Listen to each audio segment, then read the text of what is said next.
الحمد لله وكفى وسلام على عباده الذين اصطفى أما بعد فأعوذ بالله من الشيطان الرجيم بسم الله الرحمن الرحيم إنا نحن نزلنا الذكر وإنا له لحافظون آمنت بالله صدق الله مولانا العظيم وصدق رسوله النبي الكريم উপস্থিত উচুয়া থানা হেফাজতে ইসলাম ও অনিসলামিক কার্যকলাপ প্রতিরোধ কমিটির উদ্যোগে আজকের এই আমন্ত্রিত উলামায়ে কেরাম ও মুরব্বিয়ান আজম ও আমাদের অত্র থানার আমাদের কর্মী ভাইরা, আল্লাহ পাক আমাদেরকে বাতিলের বিরুদ্ধে একটু সময় দেওয়ার তৌফিক দান করছেন। এই জন্য আমরা দিল থেকে বলি আলহামদুলিল্লাহ। এটা আমাদের ইমানের দাবি। এটা কিসের দাবি? এখন আর চুপ করে বসে থাকার সময় নাই। বাতিলের কাজ করবে এই সুযোগ আমরা কাউকে দিব না। যেহেতু আমরা কলমাওয়ালা, যারা বলে কলমা আসে ইহুদিদের থেকে, তো তারা তো নাস্তিক। তারা কি নাস্তিক কাফের, কলমা মিলে আসছে ইহুদিদের থেকে, নাউযুবিল্লাহ। অথচ ময়দানে মাহশারে রসুল বলবেন, জিবরাইল গেছে জাহান্নাম দেখার জন্য, যায় দেখে রসুলের উম্মত কলমাওয়ালা কিছু জাহান্নামে জ্বলতেছে। তারা জিবরাইলকে বলবে, আমাদের নবীকে আমার সালাম দিও, আমাদের সালাম দিও, আর আমাদেরকে জাহান্নাম থেকে সুপারিশ করার জন্য বলবা। জিবরাইল যে বুঝে গেছে আল্লাহ তাআলা তো শুনতেছেন, সব কি ভাই শুনতেছেন না? তো আল্লাহ তাআলা বলতেছি জিবরাইলকে, তোমার কাছে কেউ কিছু বলছে জাহান্নামের মধ্যে? তখন খবর হয়েছে, কখন বলছে, কি বলছে?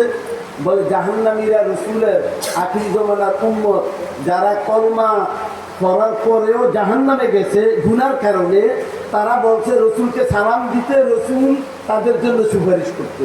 যাও, জলদি যাও, তোমার এই খবরটা পৌঁছে যাও। নবীজির কাছে এটা পৌঁছাইছে। নবীজি উলামায়ে কেরামকে পাঠাইছে জাহান্নামীদেরকে জাহান্নাম থেকে উঠানোর জন্য। আর সেই কুফরি বাদবাদ তারা উলামাদেরকে বিভ্রান্ত করতেছে, উলামাদের বিরুদ্ধে বিষোৎকার করতেছে। রসুল বলেন আর উলামা ওয়ারাসাতুল আম্বিয়া। তাহলে বোঝা গেল এই বাইজিদ ফন্নি দিন আসছে নবীর মাধ্যমে, আল্লাহর কাছ থেকে, নবীর মাধ্যমে সাহাবায়ে কেরামের কাছে, সাহাবায়ে কেরামের মাধ্যমে তাবে তাবিঈনের কাছে, তাবে তাবিঈনের মাধ্যমে আইম্মায়ে মুজতাহিদিনের কাছে, আইম্মায়ে মুজতাহিদিনের মাধ্যমে উলামায়ে কেরামের কাছে। তাহলে দিন কার কাছে সংরক্ষণ? উলামায়ে কেরামের কাছে। কার কাছে? আওয়াজ দিয়া। এখন উলামাদের কাছে দিন। এই জন্য নবী বলছেন আল উলামা ওয়ারাসাতুল আম্বিয়া। ওলামারা হলো নবীর উত্তরসূরি। বাইজিদ ফন্দিনী বলছে উত্তরসূরি।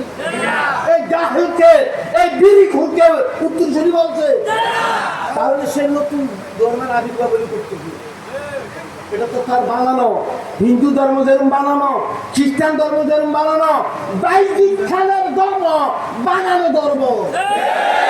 আর আমাদের ইসলাম আসছে, দিন আসছে আল্লাহর পক্ষ থেকে নবীর কাছে, নবীর পক্ষ থেকে আমাদের কাছে। তাহলে বাইজিদ খান সল্লি সেলিবে দুসররা সব হলো আল্লাহ বিরোধী, নবী বিরোধী, তারা ঈমান বিরোধী, কোরআন বিরোধী, কাফের কাফের। তারা কি জোরে আওয়াজ দিয়া? এই জন্য আমাদের কর্মসূচি হলো, আমরা এই সেমিনার করছি শেষ এটা না, আমরা বলবো আমাদের মহল্লায় মহল্লায় প্রত্যেক ইমাম সাহেব জুমাতে কমসে কম 3 জুমা এই ইমান নিয়ে আলোচনা করেন। আসলে ইমান খারে কর। বাইজিদ খান ফন্নি ইমান বিরোধী, সেলিম ইমান বিরোধী, হেজবুত শয়তান ইমান বিরোধী, ঠিক কিনা? তারা ইমান দাবি করে, কয় এদের বিল্লাহ আল্লাহ আবির্ভাব করছে। কি কথা কয়? নবী ইসলাম প্রচার করেন না, তারা নতুন ইসলাম প্রচার করতে পারছে। তবে নবী বিরোধী না? যেই নবী উম্মতি উম্মতি কইয়া ময়দানে মাহশারে রসুল সবার আগে উঠবেন, হাদিসের মধ্যে আছে রসুল উঠা ফেরেশতাদেরকে বলবে আমার উম্মত কোথায়। অথচ বিবির কথা বলেন না, মেয়ের কথা বলেন না, নায় নাতুরের কথা বলেন না, বলে আমার উম্মত কোথায়? তাদের কি জাহান্নামে নিয়ে গেছে? তখন ফেরেশতারা বলবে আল্লাহ সবচেয়ে প্রথম আপনাকে উঠাইছে, আমাদের উম্মত উঠে নাই, পরে উঠবে।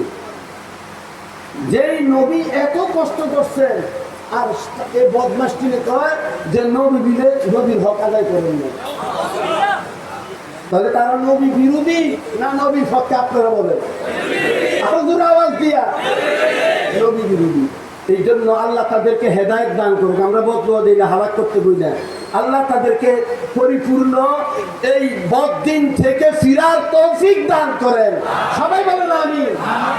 আর যদি তাদের এই বদ্দিন থেকে যদি তারা না ফিরত আসে তো তাদের সাথে সামাজিকভাবে বৈঠক হবে। তারা তাদের থেকে কি না সব বন্ধ, তাদের মারা গেলে জানাজা দেওয়া বন্ধ। তারা মুসলমান না, মুসলমানের কবরস্থানে তাদেরকে দাফন করা হচ্ছে। কিন্তু আমরা সময় দিচ্ছি 1 মাস তারা এর থেকে ফিরত আওয়ার জন্য। তোমরা যেই দলে বলে যে তাদের ইমামের কাছে মুড়ি দেওয়ার পরে আর কারো কাছে যাইতে পারবে না, এটাই হলো গলত ধর্ম। এটার জন্য আর কিছু দরকার নাই। যারা বলে উলামাদের কাছে গেলে সঠিক জিনিস জানবে, কোরআন হাদিস জানবে, তাহলে হক বুঝবে, তাদেরকে ছেড়ে দিবে। এই জন্য তারা বলে যে উলামাদের কাছেও যাইতে পারবা না। বুঝাচ্ছে? তাহলে যারা বলে উলামায়ে কেরামের কাছে যাইতে পারবা না, ওই দলটাই হলো গোমরা দল, প্রগ্রস্ত দল, কুফরি দল। ঠিক না? আল্লাহ আমাদের সকলকে যেন এই বাতিল থেকে যেন হেফাজত করে। আমাদের কচুয়া থানাকে অনেক কষ্ট করছেন উলামায়ে কেরাম এই সেমিনারকে বাস্তবায়ন করার জন্য। আল্লাহ তাআলা যেন এই সেমিনারটাকে কবুল মঞ্জুর করেন। আল্লাহ আমাদের কচুয়া থানাকে শান্ত রাখেন, সারা দেশকে ভালো রাখেন। আর আমরা সরকারের কাছে জোরালো দাবি, যেহেতু বর্তমান বিএনপি সরকার, আপনাদের কাছে আমরা স্পষ্টভাবে বলতে চাই, আপনি উলামাদের এক জবাব, যারা কোরআন হাদিসের বিজ্ঞ আলেম, শশিনা থেকে, চরমনা থেকে, এরকম ফুরফুরা থেকে, উদানি থেকে, নানুপুর থেকে, হেফাজত থেকে 20 জন আলেম দিয়ে আপনাকে ভোট করেন। বলে যেই ব্যক্তি কোরআন হাদিসের অপব্যাখ্যা করবে তার সকল কিছু মানে তার কি করা হবে, নিষিদ্ধ ঘোষণা করা হবে, সে কোনো করতে পারবে না। যেহেতু আপনারা আলেম না, আলেমের থেকে কথা নেন, এই সিদ্ধান্ত নেন। এটা এখন বর্তমান জমানার দাবি এবং আমাদের উলামায়ে কেরামের দাবি, সারা বাংলাদেশের দাবি। বর্তমান প্রধানমন্ত্রী আপনি উলামাদের একটা ভোট করেন, যে কেহু যেহেতু বিদাতিরা খাইতেছে বাংলাদেশে এত আলেম কেন, এত মাদ্রাসা কেন, এদের মস্তিষ্ক খারাপ। এই জন্য তারা তো মুসলমানের বিরুদ্ধে কিছু বলতে পারে না। এই জন্য পয়সা দিয়া নাস্তিকের একটা গ্রুপকে উলামাদের বিরুদ্ধে লাগাই দিই। এই দেশে উলামাদের থেকে উম্মতকে বিচ্ছিন্ন করতে চায়, পারবে না। যা আল হাক্কু ওয়া যাহাকাল বাতিল ইন্নাল বাতিলা কানা যাহুকা। ঠিক আছে? হক যখন জিন্দা হবে, মাদ্রাসা যখন কায়েম থাকবে, এই হিজবুত শয়তান দুনিশ হয়ে যাবে।